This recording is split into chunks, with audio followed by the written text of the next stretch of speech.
Hey, what's up, everybody? Welcome back to the Rescue World podcast. Hey, if you're tuning in, we want to say thank you for being a part of the Rescue World community. Go ahead, hit the like, subscribe, share button. Get this out to as many of your friends as possible and those that are rescuing their world. I have a super special guest today that I'm very excited about. And we're going to have a blast of a conversation. I know that because every conversation is a blast with Lisette. I want to welcome Lisette Fraser. Thank you so much for being here from 10 by 10. We've known each other maybe 10 years now. I think so. Yeah, we met at the Urban Youth Workers Conference. Yep. And we had lunch with Jeff Wallace and a couple friends. And that was the beginning. But you were doing some work here in SoCal at the time. Mm-hmm. And I think that was kind of where we connected. I remember our first sit down.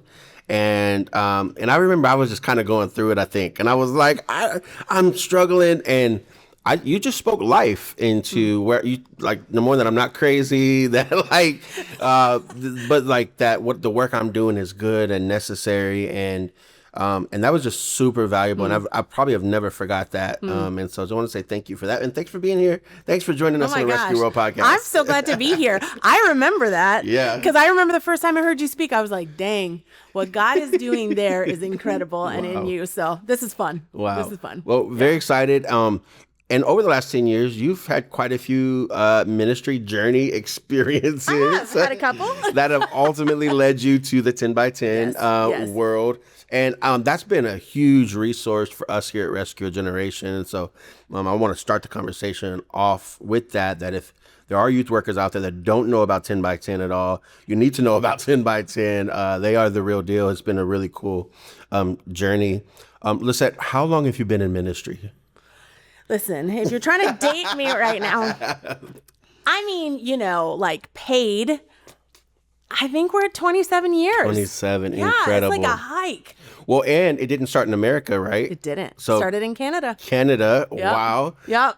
How different is culturally Canada ministry, youth ministry, American youth ministry? What do you see in just the differences there? So many things. There's so much that's the same and there's so much that's different, right? Okay. I mean, we speak the same language and yet the words don't mean the same thing. That's a real thing. Interesting. Canada, I always said, I think Europe is 20 years ahead of Canada for what happened to the church. Canada's 20 years ahead of the U.S. for what happened in the church. Wow.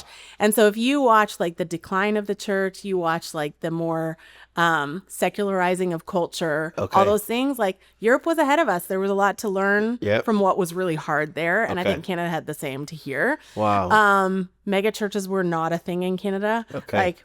Big is not a thing. Celebrity culture is not a thing. Now there's a couple pockets. Okay. Yeah. But I'm that feels like American culture that's influenced Canada. Sure. It's so interesting. Okay. But people would always say if you just, whatever your numbers are in Canada, times them by 10, that's what it would be in the U.S. Oh, because it's that much different. But it's just, Somebody told me that about California and Texas. I remember as a youth pastor, I couldn't get my youth group over 50. Listen. And he was like, you got to think that you live in California also. And not to say that it's not possible, because there are big youth groups out here. But especially the kids I was reaching, he was like, look, you got to give yourself a break. He was like, I bet if you were in Texas, that'd be a few hundred easy, because everybody goes to church in Texas. So, but interesting, the numbers conversation, the language conversation is probably the most interesting. Yeah. You can say the same thing and it not mean the same thing. Yeah. That is fascinating. Yeah. And I have found in the urban context, that's probably the same story. Yes. Right? Yeah. For a long time, we're regurgitating what we're hearing, and it's landing different because it doesn't mean the same thing in the context by which we're serving in. Does that translate to American church at all? Or because you guys work cross denominations, is that concept the same there too, or could it be different here because we're all in America? No, I mean, I've lived in the West most of my life. Okay. Western Canada, Western US. Then did ministry for a few years in Georgia. Okay. And I was it's like a totally different world. Yeah. A totally different world. And we might be saying similar words. We mean different things. Okay. And how they land, but that's true denominationally. It's true across a lot of lines, right? It's like, well, we think we're talking about the same thing. We are not fundamentally talking about the same thing. Yeah. Yeah, I hear that. Now 10 by 10's mission is to make faith matter more to 10 million young people in the next 10 years. Yeah. All right. I'm going to be honest. I want to rescue a generation. Yeah, you do. Big vision doesn't bother me at all. No. And when I first heard about 10 by 10, I thought, here we go again. However, what I experienced from there and the way 10 by 10 invited people into the table, I was like, oh, this could be something here. Like that was, because that's literally how you do that. Like you invite the players to the table to say, what are you doing that works, that we can all learn from so that we can go do more of it in a broader context, right? What's that journey been like for y'all, bringing all of these different players to the table? Yeah. Because I have found that that's not easy, number one. Correct. Because people don't like playing together. For some reason, we don't like others in our sandbox, which is so counter-Christian, according to scripture, right? Yes. And yet still, here we are. Totally. What's that been like for 10 by 10 to try to gather the key players from all the different spaces in one room? Listen, as you say that, I'm going to go left to come back right, as one of my friends says. One of the hardest things when I moved to the U.S. was how competitive the Christian culture is here. So that is not true in Canada. Okay. It was like, if your church is down the road from me, we're going to be friends. And how do we reach our school together? When I came here, I thought we claim we're friends here. I learned real fast. There's a lot of people that I'm friends with that youth pastor, and yet competing the whole time. 100%. So when I first moved down here, I was like, I should just get to know everybody doing youth ministry in the neighborhood. They didn't like that. And they weren't going to play together. Yep. And that is a pretty, I would say, unfortunate, American culture thing. Yeah. And it feels like we're all competing for the same slice of the pie. Yeah. And yet the fact is that there's millions of teenagers in this country who have not heard the name of Jesus, have not been invited into places that are safe and care for them and see them and believe in them. Yeah. And there is room. There is so much room. So you and I both know that, but that's hard. That is a really hard thing. And then we've been built on our distinctives, right? Everything that makes us who we are. Yeah. And heaven forbid we'd have to, whatever that is, you know? And yet, there's this thing that we're seeing that I'm so grateful for, and it's hard, right? We've said, 10 by 10, we said the whole way along, this was not about us starting something. It was actually about us trying to get people to the table and saying if we're all trying to do the same thing, if we did it together, we would go further, faster. Yeah. And there are people doing things that work in this country that nobody's ever heard of.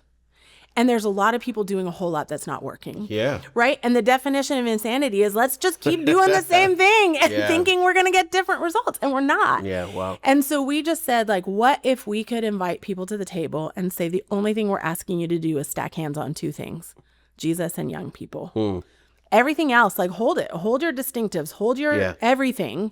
But could you stack hands on Jesus and young people? Wow.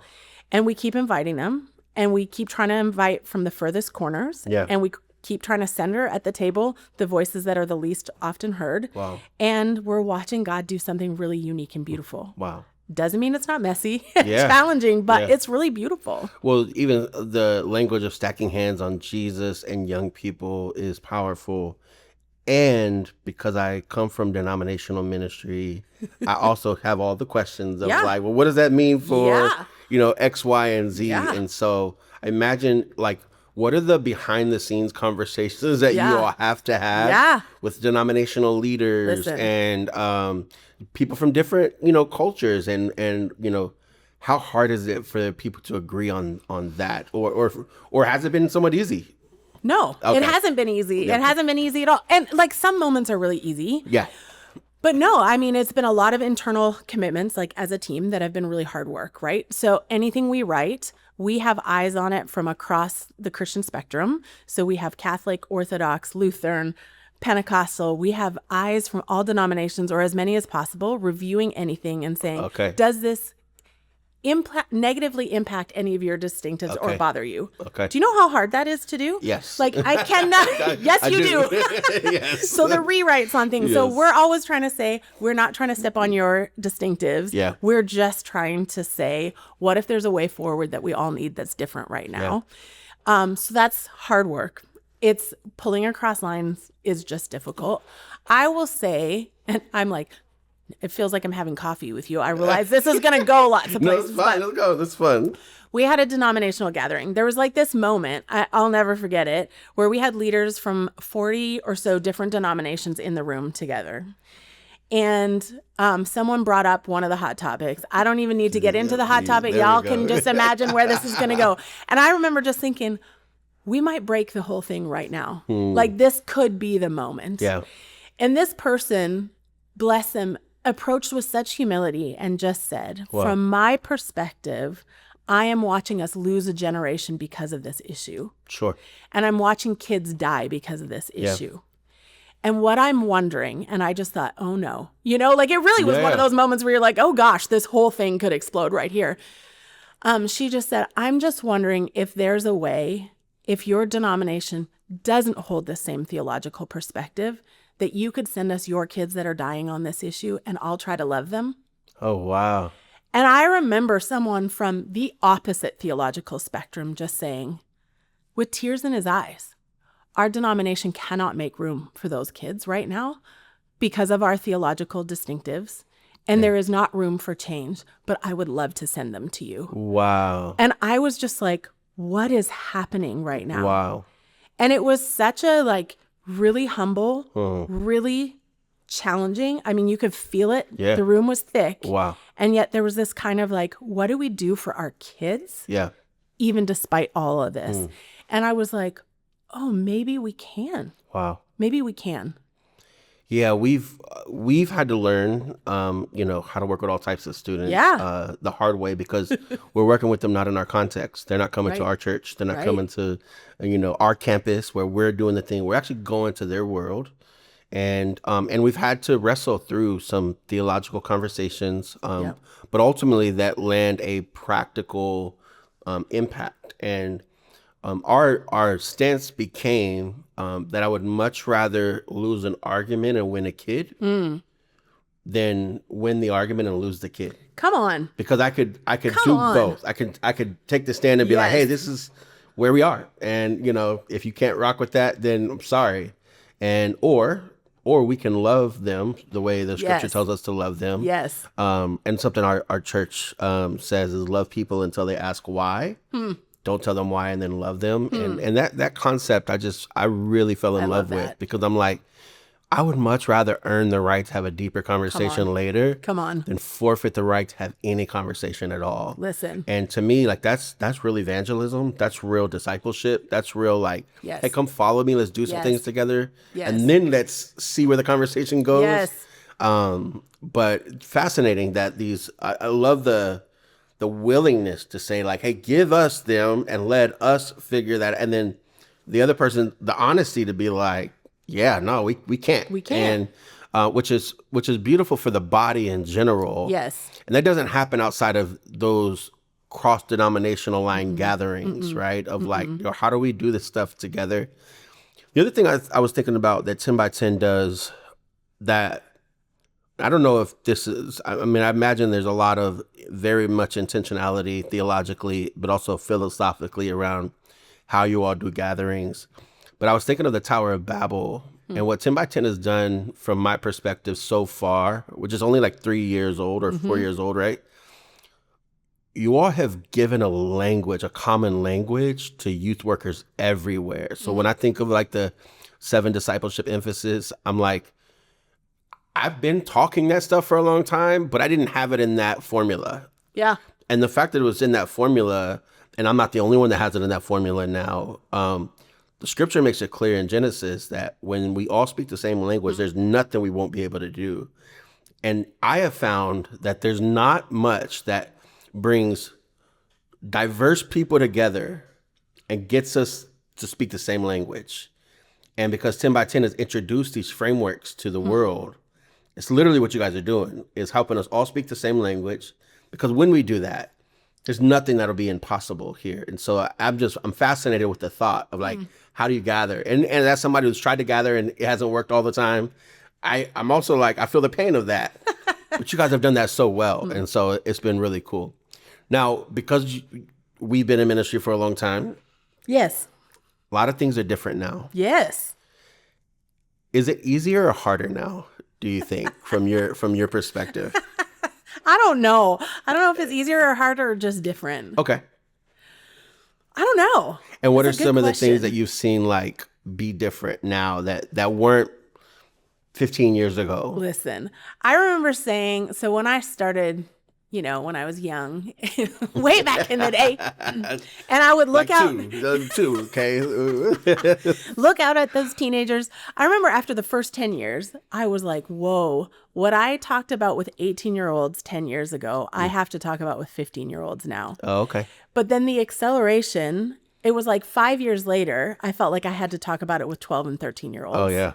And then it's like, I think the pace at which culture is moving is insane. Wow. And I've always, I had a mentor say to me in my early ministry days, to be an effective youth minister, you have to be a student of Christ and a student of culture. Oh, I love that. Right?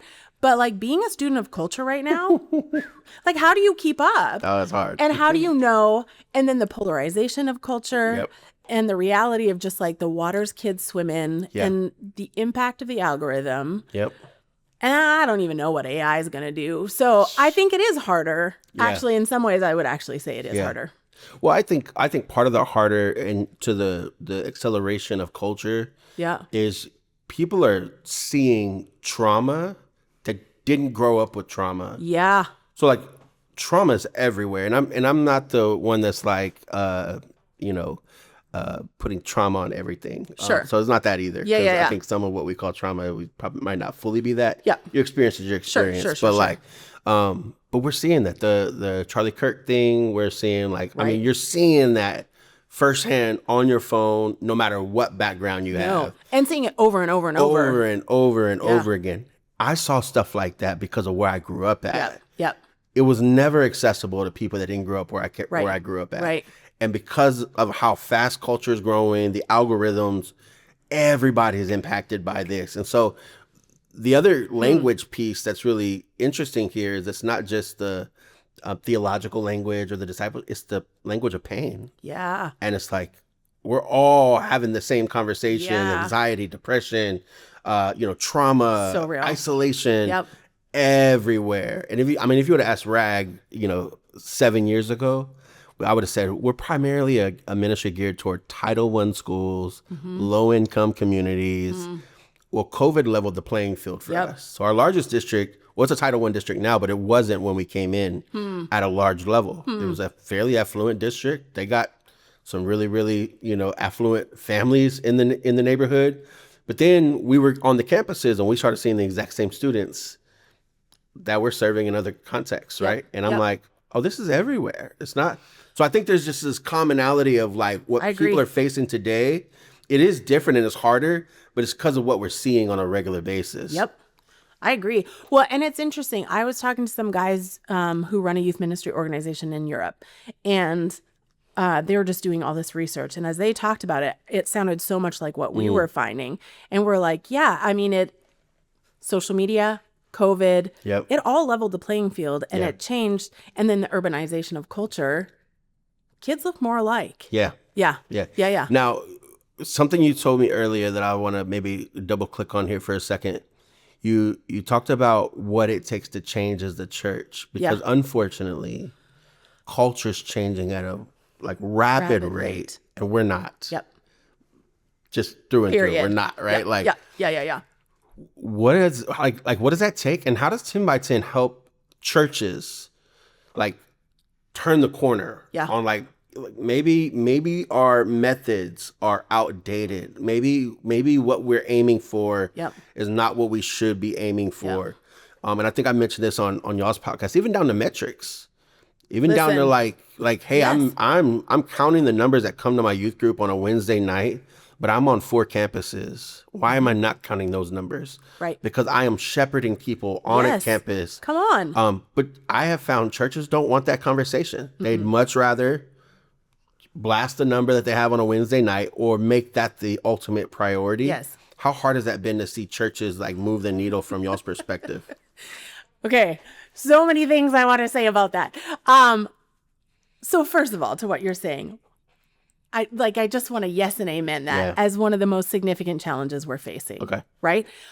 I think if we look back at the history of the church in North America, but let's make it about America specifically, the last 60 years have all been about the church growth movement. Okay, right? yeah. Everything's been about how do we get bigger or better. Yep. Or new church planters. Or new. Like let's And everything. And so we started measuring certain things. Yep. 100%. It's only been in the last 100 years, right, that youth ministry even became a profession. Yep. I mean, really, it's only been 50 years that it's been a profession. And then we made this thing about professional youth ministry. And then it became about what the youth program looked like. And it became about all these things. Yeah. And yet the church has just been on this decline now for 30 years, 40 years, like this decline. And the decline is only picking up pace. Yeah. And yet we just keep going. But if you double down, if you just do it a little bit better. They'll come on. They'll come along board.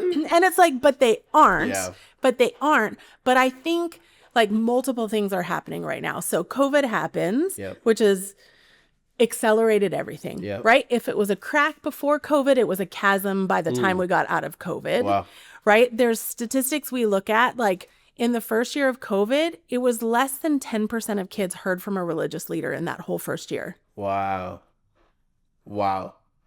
So all our friends out here doing youth ministry, your kids didn't hear from you. Yeah. They didn't hear from anyone in the church in the first year. Well, we wonder why they were like, bye. Oh, that's insane. Bye. But then we came out of COVID and all families wanted was like, just give me back what I used to have. Take it back, take it back, take it back. So like there's all these things like impacting where we are. And then you just have everyone like holding on. So denominations are declining at a rapid rate.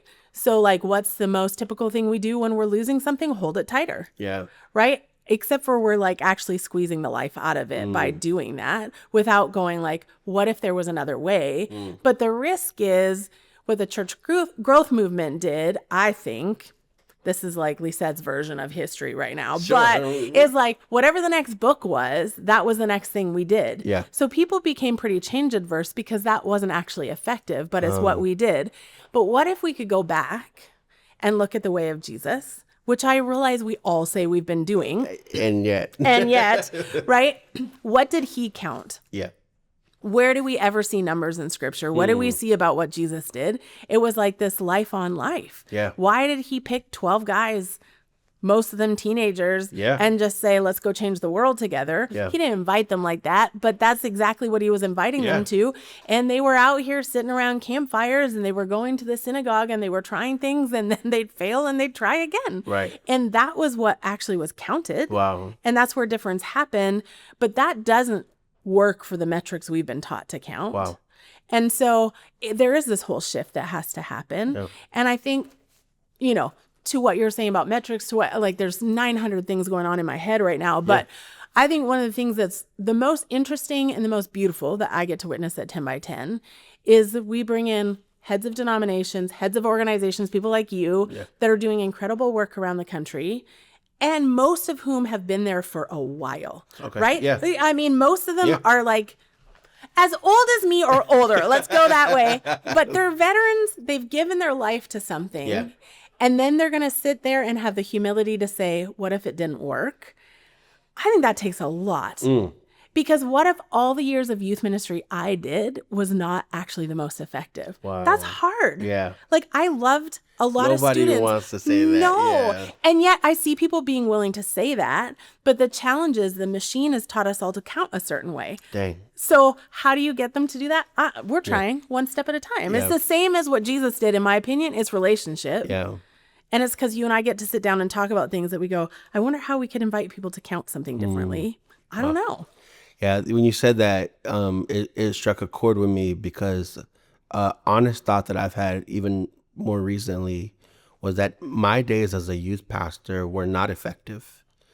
And obviously I dealt with, some really like tough cases. Sure. It's still no excuse in the sense of like, I'm not blaming their cases for why I wasn't effective. Now, in the same breath, I can find all the reasons that would say I was effective. Sure. I did show up, and I did. Sure. I planted the seeds. But when you look at like the longevity of where they are in their faith, there are some that are still walking with him. But I used to hear these youth pastor stories, going back to your competitive conversation, of these kids are coming out of youth ministry and they want to go back into youth ministry and be the youth pastor and go to seminary or Bible school. And I had none of that, right? Like, and so when I look at just where their faith journey is now, then that's where I'm like, well, was that the most effective? And if not, then what got in the way? And we've learned some things through RAG that we talked about earlier that we're implementing now that I think is really fascinating. And it's one of the things that's helping us to be so effective. It's a very simple premise that like hurt people, heal people. And if like, that's the point. Like, and a part of my lack of effectiveness came directly from my brokenness. I was hurt. Yeah. How in the world do you help somebody else find healing that I have not found yet? Right. And we see this often in the church. As you guys are amplifying like these conversations that are so necessary. Yep. Where is the pain conversation at from the church perspective? Listen. Because I know from my Pentecostal background, it was always like, pray it away or, cast it out. And I still stand on some of that, just not at the extreme of which I saw it. Because I don't think you could disciple a demon, but like, that's a whole other conversation, right? Like, let's go. Yeah. Nonetheless, different episode. Right. But nonetheless, like, I have found that church, by and large, has not been willing to speak the one language this generation is speaking fluently. Yes. Pain. Yes. We haven't been open to the humility it takes to be like, I blew that. I didn't do well, right? What are you guys finding in the pain world? And I'm not saying you guys are talking to like bring all your pain to the table, but it has to come to the table. It has to come to the table. It shows up in all conversations. What are you guys noticing from even not just the youth worker? What about the senior leader? Because I think that's oftentimes where it starts. Yeah, absolutely. And it's the people who lead the senior leaders. Okay. The denominational leaders. It goes all the way up, right? It's wow. who's influencing who. Yeah. And what are they willing to say? I think you're so right. So, two things. Well, I think about lament. Okay. And we have been trying to find spaces and places where we actually invite people to lament. Oh, so good. I didn't even know what that meant until about 3 years ago. Right? I was like, and there's a whole book about this. And I got a whole degree in theology, honestly. And I didn't fully comprehend it. And I wish somebody was like, hey, let's lament. Like, I wish that conversation would have happened way earlier for me. Yeah. Me too. Yeah. Because I came from places where you just prayed that away and, you pull yourself up by your bootstraps and blah, literally. blah, blah, blah, blah, Wow. So what does it mean to sit in the pain and the hurt? One, we've experienced. Yeah. Because most of us have experienced like hurt at the hands of the church in some way, shape, or form. In the world, but both. Right.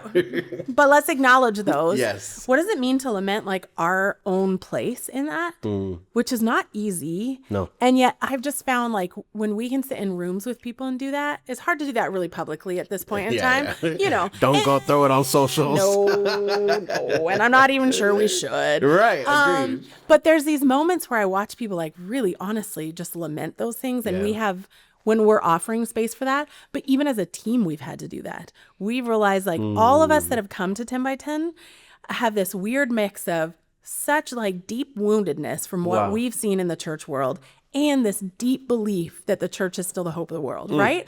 And that Jesus designed the world to be, like us to be his hands and feet, which is like, sometimes I'm like, are you sure that was the best idea, Jesus? Probably not. Probably not, but it is the one we've got. So I think that's part of it. Yeah. Well, and I have experienced that in the circles that I've been in with 10 by 10.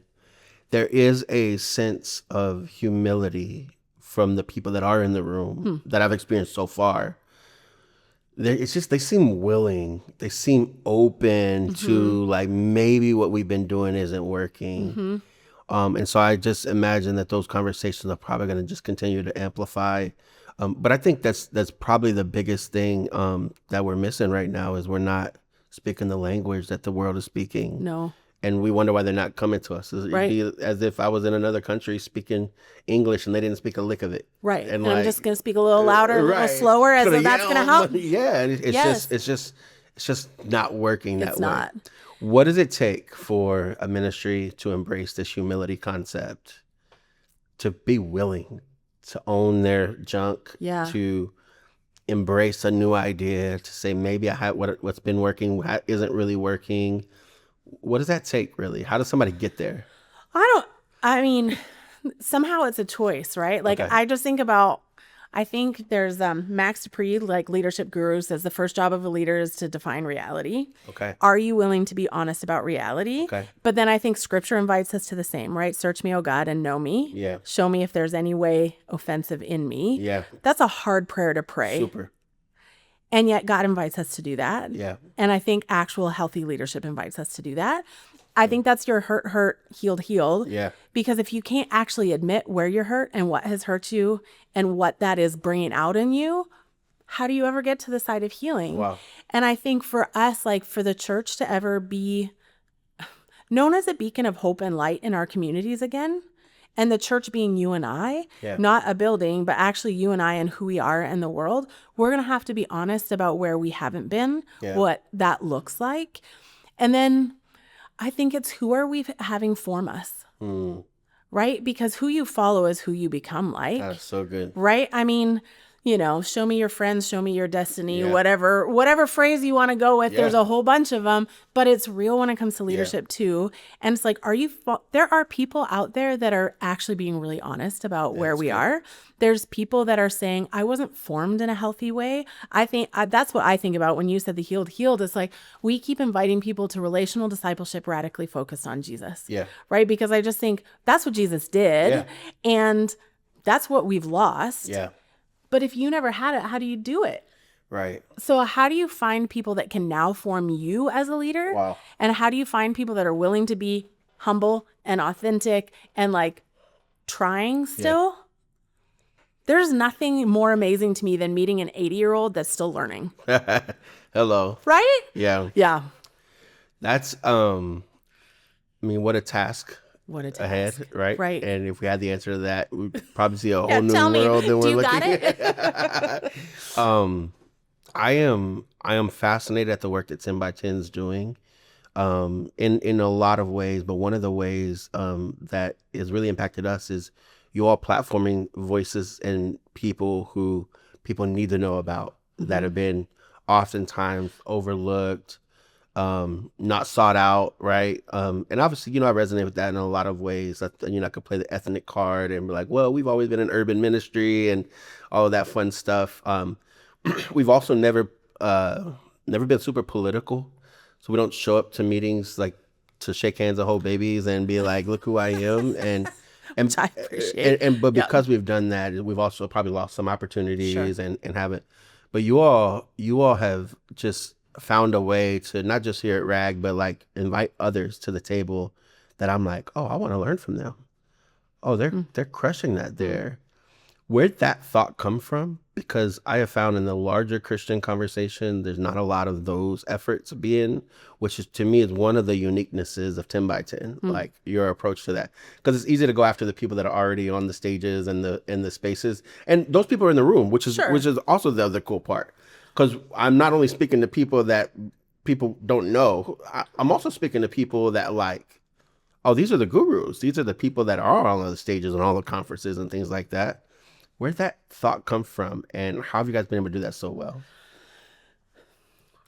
I don't know where it first bubbled up, that I can honestly say, but I think there was just a sense that who Jesus paid attention to was never the powers and principalities in this, or the powers, let me put it that way. It wasn't about empire, right? It was always about kingdom, and the kingdom always looked at where were the margins, who was that, and tried to center the things and destabilize what had been the center. Wow. And I think as we prayed, and as like, especially as things were started before I was ever a part of it, I was part of early conversations, but before I was ever part of what is now 10 by 10, there was this sense of, you know, how do we upend the table that seems to dominate, but is not effective at this point in time? And how do we recenter things and invite the voices that are so faithful in doing such incredible work and people don't know about. Wow. And so there was just this deep commitment to, scripture talks about every tongue, tribe, and nation. Yeah. But there's one that always dominates in America. Yeah, for and sure. We said, so how do we actually put that one aside and center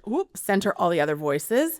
How do we look at the church that has constantly been asked, most curriculum, most everything has been built for white suburbia. Let's get real. And it's because that's where the resources are. That's where the big churches are. That's who's going to buy it, right? That's who's going to buy it. And everybody else has to contextualize. And we were just like, what if we actually built everything from the other side for the urban, for BIPOC communities, for rural communities, and said, you know what, white suburbia can figure it out. They'll be fine. They're resourced. They're fine. They can contextualize this time. And so I think it was just how do we upside down this? But it's also been my favorite thing. Jose, I don't even know if I've told you this. I remember talking to someone from a very dominant, very well-known youth ministry organization. And I said to them, I need you to get to know some other people. And they're like, well, I do know other people. I'm like, you don't know other people. Yeah. I'm going to help you get to know some people. I said, the first one I want you to go read about is Rescue a Generation. Wow. I was like, because I love what they're doing. And I bet you don't know them. They're like, I have no idea who you're talking about. I said, you're welcome. They called me 2 hours later and they said, I sobbed as I read through Rescue a Generation's website. Wow. And he's like, I had no idea. And what they're doing is incredible. I can't wait to get to know them. I said, good. Let me tell you about another one. You know what I mean? But it was but that's happening, but people just don't know. Yeah. Yeah. Wow. Well, that's cool. It was a great moment. Yeah, that's awesome. But anyway. Wow. Yeah. I'll tell that story someday as a commercial for 10 by 10, No, as a commercial for Rescue a Generation, because what you're doing matters so much. Man. Well, thank you. And we're grateful, honestly. And, the work doesn't stop. The end of the book, it gets worse before it ever gets any better, right? And so, at some level, that's job security for both of us. And in the world we live in, I know. And yet still, finding the people that are doing the work is such just a valuable feat, and helping to resource them the way you guys are doing, I think is incredible. What's one thing you just wish the average youth worker knew today that probably would have helped you so much along your journey, and especially from the seat now that you're in? Because I think about this all the time. I love what we've built here, and don't get me wrong, I could talk about it all day, and I think it's so unique and special and futuristic and prophetic, and there's just there's so much to what we're doing, and yet still I'm very aware that we're very tunnel vision too. We see where we are, what we are, who we're reaching, who we're serving. We don't often zoom out 30,000 feet and see what else is happening in the world that we're in. You sit at that seat often of that 30,000 viewpoint of all the different spaces and places. And from that angle, what would you love just a youth worker man, I just wish if you understood this, it would help you so much in the world we're in right now. I think the theme that's coming to mind is as long as you have relationship, you have influence. Okay. I think we're so worried about the next program, the next thing, the next even understanding. But you know what? When you have a relationship with a kid, you can influence a kid. Okay. And that means actually investing in them and life on life with them. But that's actually true for your impact on senior leaders. Yeah. It's true on your impact in the neighborhood. It's true on everything. When you have relationship, you have influence. And I think we forfeit that a lot for a lot of reasons we think are good. Yeah. And we miss it. Wow. I think about so many kids that God brought into my life that they just needed me to care about them. Yeah. They needed a lot less of the other things I spent my time on. Wow. So I guess relationship. Okay. Which is the age-old Jesus model that we don't spend as much time on today as we... No, because we're too busy. Yeah. And we made it too hard. Wow. Maybe not that profound, but no, I mean, well, but it really is, because you're right. It's so easy to hide behind a screen. It's so easy, and I'm not saying there can't be relationships via screen, but sure. it's so easy to just like do the program, buy the curriculum, show up, do the thing, go home, sleep good at night because I did the thing, right? Right. With no real relational equity in the lives of the people that are around you. And I love the conversation even to the senior leader. Like, man, if every youth pastor like did that same thing to their senior leader, you'd probably have more influence in their life. And not just them being your leader, your boss, or whatever it might be, right? And so that's just, yeah. Thank you for sharing that. Where can people learn about 10 by 10 at as the world's progressing? You guys have a conference coming up again. We do in October. Yep. Come hang out in Chicago if you'd like to. The Windy City. It'll be windy around then, It'll be windy around then, but we'll have fun. You're coming, right? I am, and I'm just happy it's not in January because cold in Chicago is not for Jose. Listen, no, me neither. These SoCal kids were like, no, thank you. Yep. Yes, but 10by10.org. Like, really, you just hop on the website. Everything's free. Everything's there for you. Yeah. That's what it's there for. Well, where can people find Lisette? Like, you also do a lot of things, like, you connect with a lot of ministries and stuff. Where can they learn about you, connect with you at? That's a really great question. I don't know. Just come hang out. Find me on Instagram. Find me, have a website, whatever. Yeah. But yes. Okay. I'm friends with Jose. Call him. He'll give you my number. It's fine. Yeah. That's awesome. Thank you. Thanks for the drive this morning, but thanks for all that y'all have invested in us. No, thank you. Thanks for being really faithful to doing what God called you to do a long time ago.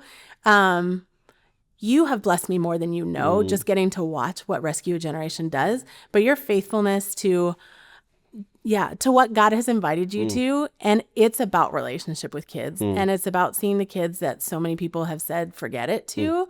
And just saying, but God has not forgotten you. Wow. And so I just, thanks for doing what you do. Wow. Yeah. Well, we don't plan on stopping. So no, good. Keep on. And y'all keep on too. Yeah. We'll clip that part and send it to our staff. Okay, Pablo? No, really thankful. Hey, if you are watching, if you've enjoyed this, man, leave a comment, a like, a subscribe. Yeah. Also, you can support Rescue a Generation. We launched our new clothing line at rescueagen.com. And we're so excited that every dollar spent in there goes back into supporting the mission here at Rescue a Generation.